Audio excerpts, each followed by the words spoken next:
Hello, welcome back. Thank you for tuning in to the Rhythmic Resonance Podcast. This is your host, TR, and this week I sat down with Jobo.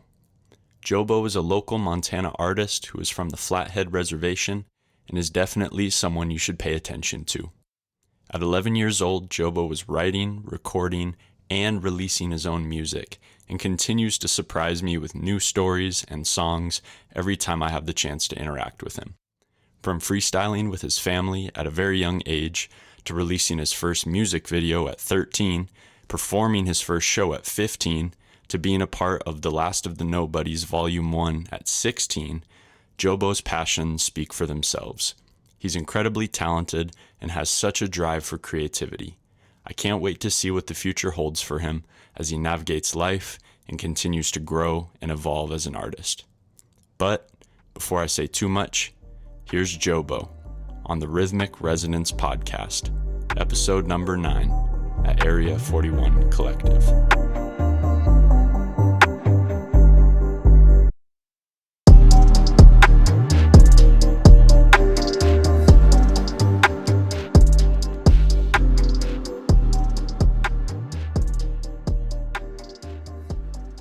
So, where are you from?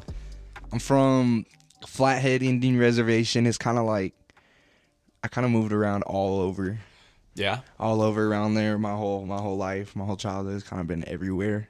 Sure. You know. Sure. But I like to say I'm from Pablo. Pablo? Yeah. Okay. Because like I don't know. I just feel like it just sounds better and it just feels better to me. I mean, it's comfortable.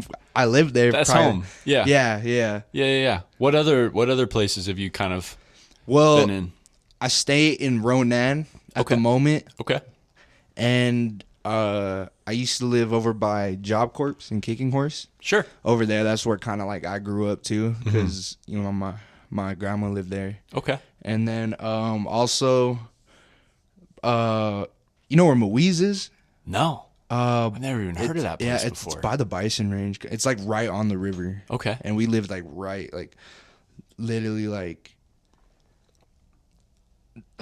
It took like 2 minutes to walk to the river. That's Sure. that's how close we was. That's cool. That's Yeah, cool. it Did was- you just spend like lots of time? Oh yeah, You know? yeah. We did a lot of fishing and then a lot of swimming in the summer. It's really fun being around there. Uh-huh. Yeah. Yeah.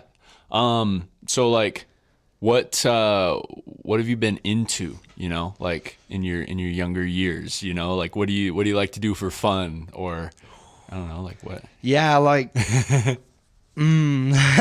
Well, The day in a life of Jobo. all right. So day in a life with me, probably when I was like, well, I lived in Ronan before I moved to Pablo.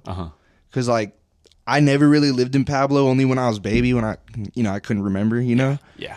And but in Ronan, when I was probably about like 11 to like 15, when I first really like started making music and stuff. Wait.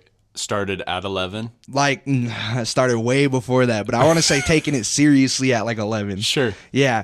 But so in Ronan, I'd probably just like wake up, try to make music, go find something to do. I don't know. There wasn't really much we could do. You know, it was kind of like where I lived wasn't the best place. Sure.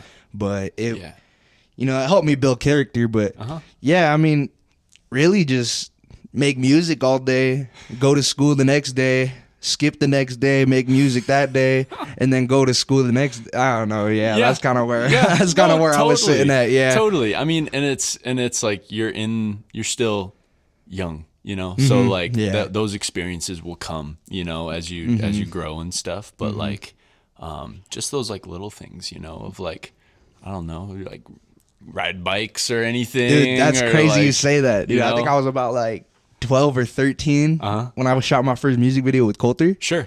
Rode my bike to him, parked it behind so that it wouldn't get in the shot. Sure. And we filmed. That's great. What song was that? It was Living in the Moment / Don't Talk. It was like kind of like 2 songs. Okay. It was, that was like the song that really like everyone was like, damn, like he's actually doing something. You know? Because like I had my first music video. I was like 12, 13 maybe. Which is crazy, bro. And I remember dropping that music video, going to school the next day. I swear to God, I was like a different person. Because Cloud 9. Yeah, no, because my science teacher, she actually played it on like those big Promethean boards. Oh, yo. And she played it in class. Yo. And like the first part, I don't cuss it. It's clean. The second part, just no. So she knew though. She did her research. Sure. So she played the first part, and then like my homie Jamie, and he was like, "There's more to the song," and she was like, "We can't play that." Yeah, in school. yeah. We gonna stick to this side of the song. Yeah, nah. There's a beat switch and everything. So dude, that's dope. That's dope. And so like, you realized you had this love like early on. Were there any things that like inspired you, family, artists? Okay, like what kind of got you in that headspace of being like, I'm just gonna go at this at 12 years old?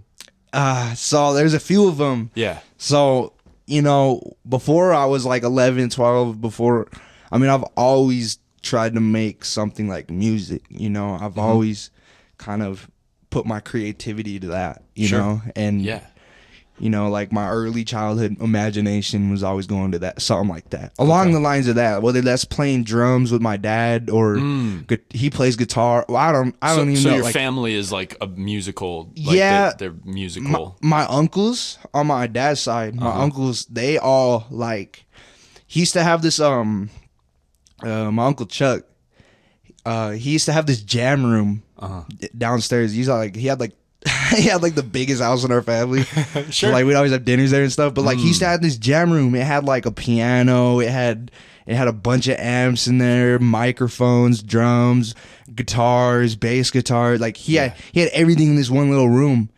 And they just like I swear you could hear that if I was walking over there, you could hear that a mile away from where them jamming. Crazy. And what we used to do, me and my brother Shaden, we used to connect to the amps with like his mom's phone or something. Yeah. And we used to freestyle on the microphones. And we was like 5, 6. What? Yeah. There has to be video proof, bro. There is videos on YouTube somewhere, but I have no clue where they're at. But I love that. There is videos somewhere of us freestyling when we was babies. For sure. But again, also my dad, he like, I swear to God, when we was in like diapers and stuff, he used to like, he used to rap Dr. Seuss books to us. Crazy. Like he used to put on like instrumentals or just random beats on YouTube, like the old type beats on YouTube, you know? No, he used to rap Dr. Seuss books to us. Llama. Yeah, kind of like that. Yeah. Like green eggs and ham, anything, but for sure. But he'd do that and it'd put us to sleep, or he'd just do it for fun. But yeah, my dad's been like my biggest inspiration for rap. Like that's beautiful. And because he always told me like he never did anything with it. He just kind of, he started back when he was in like 8th grade. Sure. So he just started freestyling and stuff. But he has a video on YouTube of him freestyling. He can go for like 4 minutes and 23 seconds straight. Crazy. No mess ups. I've seen him go for 20 minutes. That was in our garage. That was wild. But yeah, that was like only person I knew growing up that actually rapped, Sure. Yeah. I see, like my uncles, they had the jam room. They was more into like rock and stuff. Like like stuff musical. Like I don't know, just instrumentation. Like, my dad was just like throw on a beat and start freestyling. I love that. So like my early ages, we'd sit in the car and freestyle together. I love that, dude. We used to do that all the time. Yeah. But when I started taking it serious was because I started staying out with my grandma out in Moise, and my brother, like, he was into, like, this was, I don't even know what year this was, but this was when, like, Lil Pump was, like, popping and stuff. Yeah, like 2017, 16. Yeah. Maybe even earlier, just those early stages of the new sound, Sure. you know? Yeah. And that's when I was like, damn, like, he told me, like, we have to start taking this serious if we really want it. Yeah. Because all my life I've been thinking about music and where it could take me, anything, Totally. you know. Yeah. But he was the one that was like, you know, start dropping this shit, Yeah. you know, start Yeah. dropping. So I started dropping when I was like 11 years old. I'd have like 3 songs that are dropped that are, I was like 11.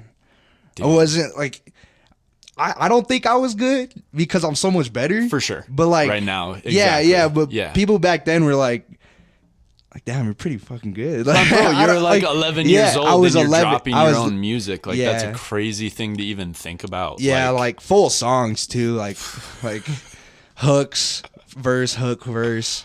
Yeah. And like, where did that come from? It was just like where, like, cause that, I mean, I don't know if like that confidence like stage hits yet when you're that young, you know, like you're 11 and you're not like, obviously you're not like self-aware necessarily. No, I definitely wasn't confident for sure. But I just did it because I don't know. I just thought I could do it, so might as well just do it. Yeah. You know, like 100%. So I didn't care if no one seen it. I promoted it a little bit, like just a post on Snapchat story, whatever. I don't think anyone cared really. Totally. But then, yeah, so I dropped those 3 songs when I was like, just figuring out what I'm doing. You know what I mean?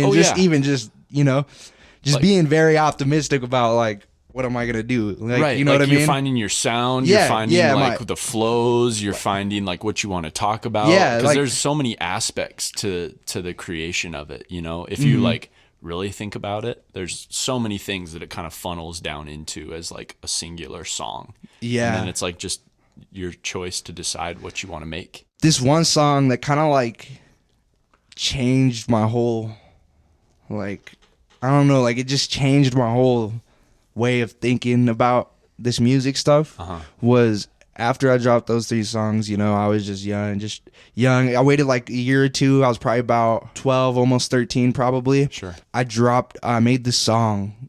This was after my grandma passed away. But I made this song called Wasting Time.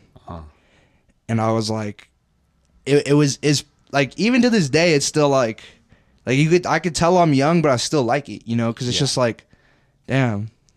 Like that was coming from the heart, and it's a huge message to portray it like 12 years old, dude. It was like I don't know. It came from the heart. I was talking about how my life was, what everything impacted me, and why I don't want to waste time. That's why I called it Wasting Time. Yeah. And that song right there, I dropped it.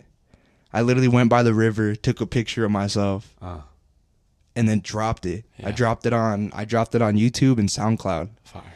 And then I remember like waking up the next day, and that shit was at like 1,000 views. And like for me, I was like, at that age, I was like, bro, dude, 1,000? I was like, 1,000 views? Bro, Are you for real? Bro, exactly. Yeah, I was like, oh my God, dude. I don't know. I you know, it fired me up. Totally. So that's when I was like, damn. And that's when I dropped like a little 4-song EP.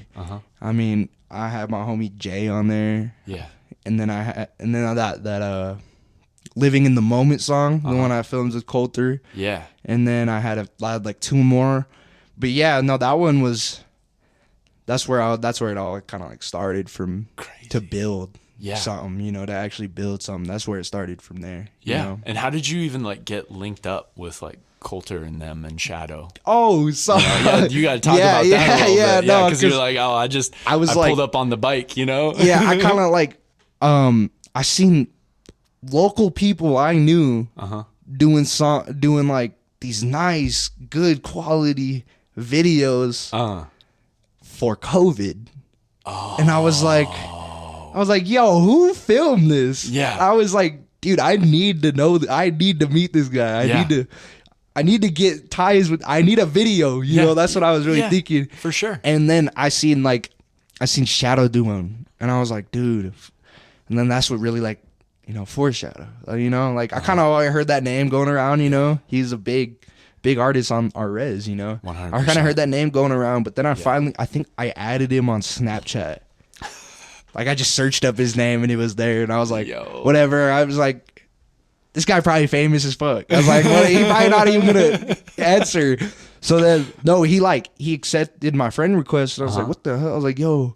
And then I asked him, dude, I still have the messages, I think. Crazy. But Yeah, no, I asked him, I was like, you got someone that could shoot videos? Uh-huh.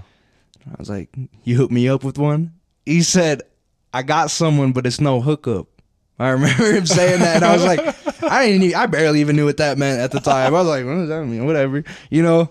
I never really did it, but then finally, I think he told me, like, Coulter Olmsted, look him up on Instagram. So I searched up on Instagram, and we probably still have these chats too. Yeah.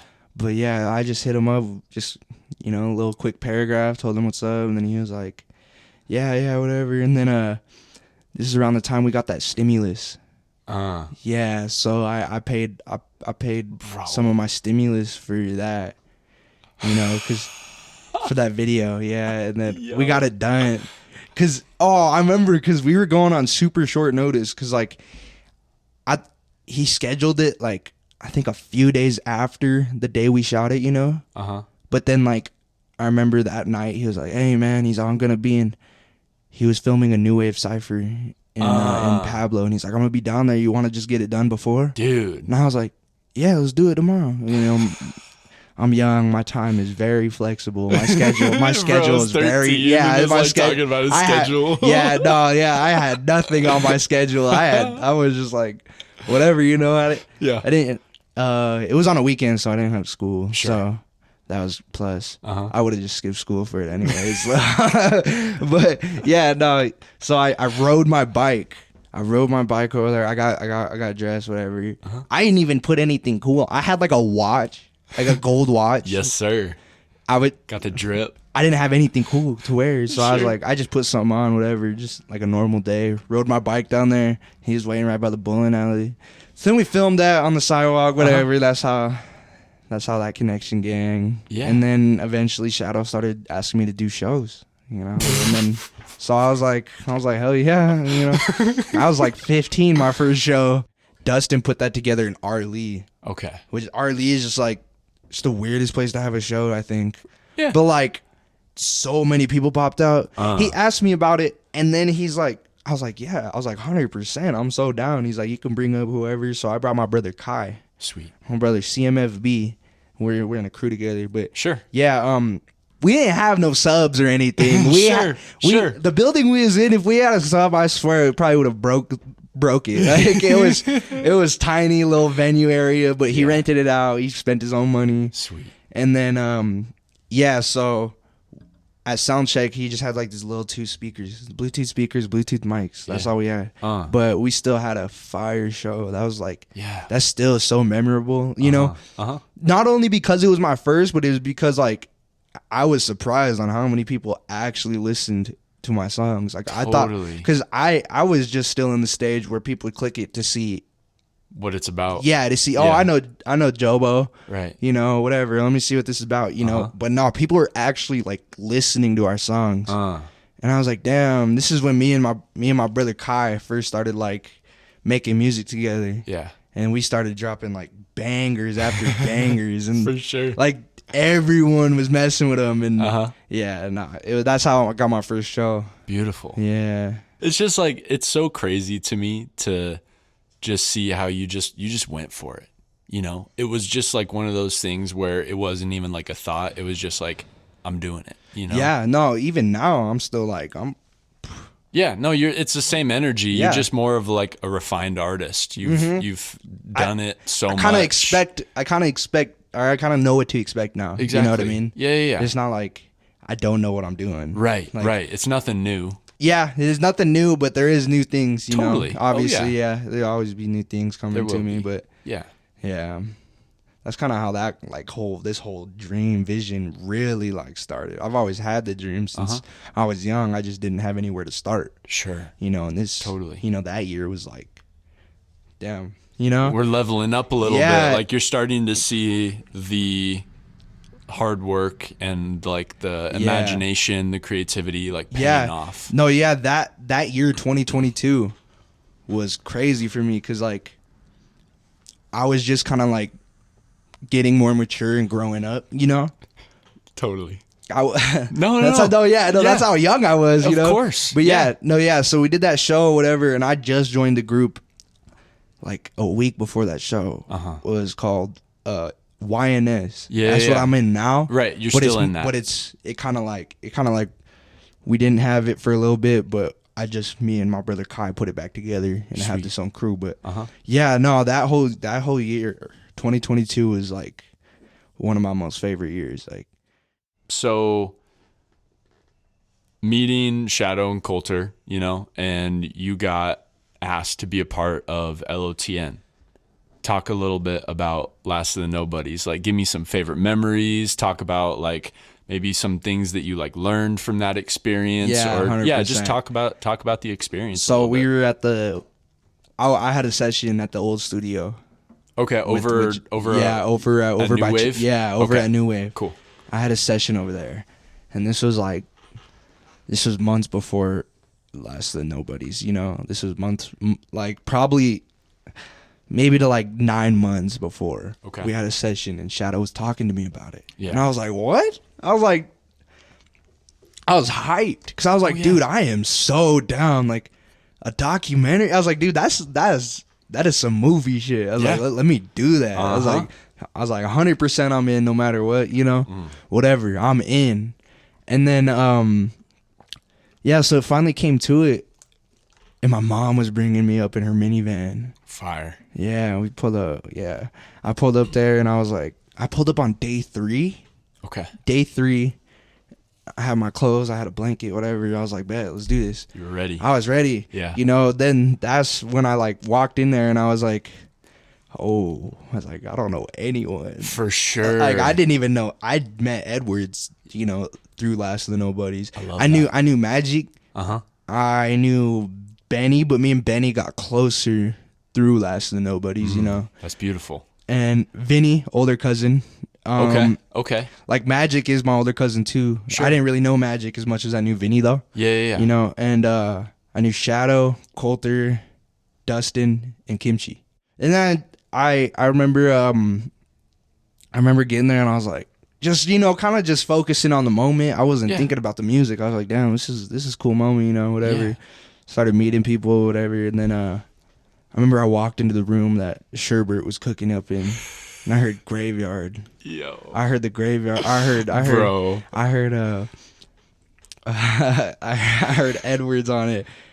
And I looked at Edwards, like, damn, I was like, this is fire. I was like, I'm gonna do this. I was like, all right, I'm gonna hop on this one, bro. Let me start. And then he's like, yeah, get on, whatever. You know, whatever. And then there's that one clip in the trailer of me like rapping. Yeah. And like with the bunk beds in the background. That was that time. But yeah, no, that was I was like, all right, let me do this. Edwards walked out of the room, just me and Sherbert. Yeah. And then the cameraman, I think it was Nick. Okay. Yeah, it was Nick reporting, I believe. And I was like, I don't know what to. I'm just gonna do it. Whatever. I had a throwaway verse in my head. Sure. You know, so I just spit that throwaway verse. It went hard. And then I was like, oh my god, dude! I remember when Fart showed up. Dude, I did never seen this dude. Never met him. I don't even know who this dude is. Yeah. He walks in with a flannel and a hat. He's like, are you Jobo? And I was like, what's up, bro? And then he's like, oh, it's great to meet you, man. And I was like, he's like, I'm going to hop on this song. And I was like, go, yeah, whatever. I'm not stopping you, whatever. I was like. You didn't know what to expect at all. I ain't going to lie. I underestimated him. I was like, I walked out of the room. I was like, you know, it's whatever. I walked back in. And then I heard, I was just trolling when I made the news. I was like, yo, this is the same dude? I was like, who is this guy? I was like, this is the same dude? I was like, what the hell? I was tripping. And then totally. Nah, yeah, I was like, I was astonished. I was like, dude, no way. He looks different in the music scene. Like now he looks different to me. Now it's like, damn, this guy's a godfather. Like 100%. Yeah, no, yes. That's me and Jesse. I was like, he's a cool dude. He's really nice. He is. Yeah. You know, and then super nice. I just didn't expect him with the verse like that. You know, I thought he was pops off. Dude, yeah. And I was tripping. I was like, and then I heard him say like, "Little Jobo next, nobody deserve it if it ain't you." I was like, such a hard bar. I was bro. like, God, I was like, damn, he's even shouting me out on this. Bro. I was like, this guy is hard. He's a real one. Yeah, no. Yeah, I think that's honestly one of my favorite tracks on the whole project. And even like your verse being surrounded by like the older cats, you know, like the veterans, the people who have been, who have been doing really it for years, you know, totally. People that already have done it, you know. Yeah, and being able to fit and sit in that room and match it so well is just like, it's such a cool, it's one of my favorite songs. Yeah, it's such a cool moment. I think that's why I went with like I got many inspirations. I hope I could be yours. Yes, you know what sir. I mean? Because like a lot of these dudes are a lot older than me. A lot of them I could look up to and be like, I want to be like that. You know? They are. Yeah, I can look up to a lot of them. Yeah, I could look up to, you know, all those guys in there that are older than me. Even Dustin, like Dustin and Kinchi were like the closest to my age. Yeah. But you know, I still was like the youngest. Like you could, like I walked in the room and I could tell I was the youngest. You know, I was looking at him. I was like, damn. I was like, so I could look up to every single one of these guys. You know, every single one of these people in here. You know. Yeah, but low key, that doesn't really matter. No, you know, like that age really doesn't matter because you came in and you did your thing. You know, like you did what you came there to do. Yeah, and it sits so well when you have that confidence and you're not even worried about like the age part of it, you know, like that doesn't even matter. Yeah, no, yeah, I remember too, cause like remember looking at Edwards and you know Magic and Benny and Shadow cook up, you know, they were all cooking up in that back room. I was like, damn, I need to get in here, you know, whatever. Yep. But I was just like, I don't know, I kind of go by a thing where it's like, if they don't ask me. If someone, this can go in anything too. Sure. I go by this thing where it's like if I'm not invited personally, if they don't look me directly, invite me to something, I'm not gonna do it. You know. Yeah. But that's like that could go with anything. That could go with like, oh, me and my friends are gonna go bowling, whatever. Yeah. You know, and if I'm not invited, I ain't gonna go. You know, whatever. Sure. Yeah. But no, I remember the next day I was like, dude, I need to get in that back room. I need to go lay something down back there. And I was thinking about that, and I was sitting on the deck, and then I seen Magic and Edwards and Benny over by Edwards' Denali. Yeah. And I was like, I'm gonna go say what's up, whatever. Yeah. You know. And then I remember Edwards and Magic were like, oh, we need you on this. We need you on this. And I was like, me for real? And they had the beat, that signal cooked up. It was And then I heard the hook. I was like, oh, I'm on this. And because I remember we were all just sitting, just the four of us were just sitting there kind of trying to get this hook down, you know. And which song was that? I've been through highs and lows. Yeah, we were getting that. I was like, oh, okay, all right. And he's like, yeah, Jobo. He's like, we need you to be on the background melodies, whatever. And I was like, oh, thank God. I was like, thank God, dude. And I was like, man, no, we hopped in there, did that. And I did the background melody for that hook. Sweet. And then I laid down my verse, and that I've been told that was a pretty iconic verse when I was like rookie of the season, you know, like born 07 with my big dog still am. Like, yeah, that one really I think that one really showed people is like, damn, it's young but still can do it, you know. 100%. You know, never too young really. No, especially when you have the mindset and you have the motivation and you have everything that you should have, you know, like, and you're not stressing about anything else. Yeah.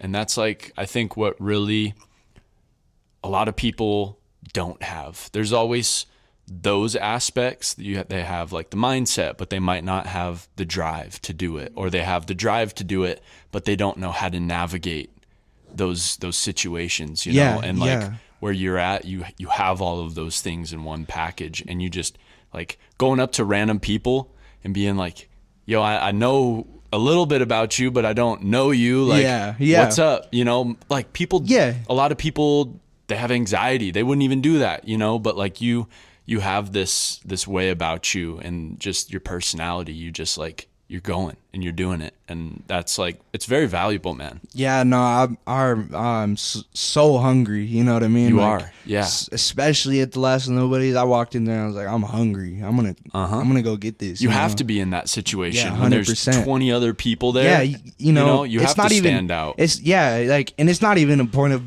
trying to outshine these guys. 100%. It's more like I need to be able to match their wave, match the wave and create, at least create something to where people can know me and be like, that's Jobo, you know? Yeah. I think that will really make someone stand out if you try to like, if you really create something different with what you got, Yeah. You have to be you, you know, with what I mean? you got. You can't be this, you can't be trying to act like someone else, you know, you just gotta go in there and do it, man. Yeah. That's really what it was. Yeah. Yeah, that Last of Nobodies was fire. That was a fun set. Yeah. I mean, it's just cool, and it's inspiring to see someone like you just be able to come in, match that energy, and then like continue that upward climb, that you've been on these last couple of years. And then just like listening to the track that you made like on the drive over. It was just like, bro, when I first met you was for the one New Wave Cypher with the Campfire. Oh yeah, that was my second one. Yeah, I walk in and they're all like, "Yeah, dude, you know Jobo?" I was like, "No," and he's like, "Yeah, dude, he's like 15 or like 14 or something." I was like, "What?" Yeah, no, like what? I thought it was so funny because my first music video, I had to get my mom to sign because like I had to get my mom's signature, and I just thought that was so funny. I love that. Yeah. I love that. But yeah, you've continued to grow. You've continued to like master the craft. And I'll tell you what, bro, you know this, but it's only going to get better as you continue to work and put 100%. that grind in. And it's not really even a grind when you love it. It's just it's like working a job you love. You really never have to go to work. Right. Right. And I think I can really do that. Make it my job. You can. Yeah. No, like make it my job, but it's not a job because I like doing it. Exactly. It doesn't feel like a job. Right. Yeah. You just get to have fun all the time. You get to be creative, like, and eventually make money for it. And I think that'll be fun. Yeah. 100%, dude. 100%. So kind of some final thoughts. What advice would you give young or old artists to just get up out of bed every day, go for it? That's like the Jobo motto is go for it, So like what advice would you give right now? Look at yourself when you was a kid and make him proud. That's the main thing. Bro, that's real. That's the main thing for me, and no matter what you go through, stay hungry. There's always better days to come, I've seen it myself. I've been through some slumps, we all have, but there's always better days. Promise you that. Honestly, life's too short to even not go for something you want. You just gotta go do it. You know what I mean? Yeah. Keep manifesting greatness, and you'll get there. 100%. 100%, man. I love that. Well, I appreciate you coming through. Yeah, I appreciate Thanks, you. Yeah. Real shit. Yup. You already know. All platforms. Jobo. Jobo. Jobo. Official. Yeah, on Instagram, Jobo_official. All platforms, Jobo. I got some shit coming for sure. Go show my guys some love. Yup. All right. Appreciate you, dog. Peace.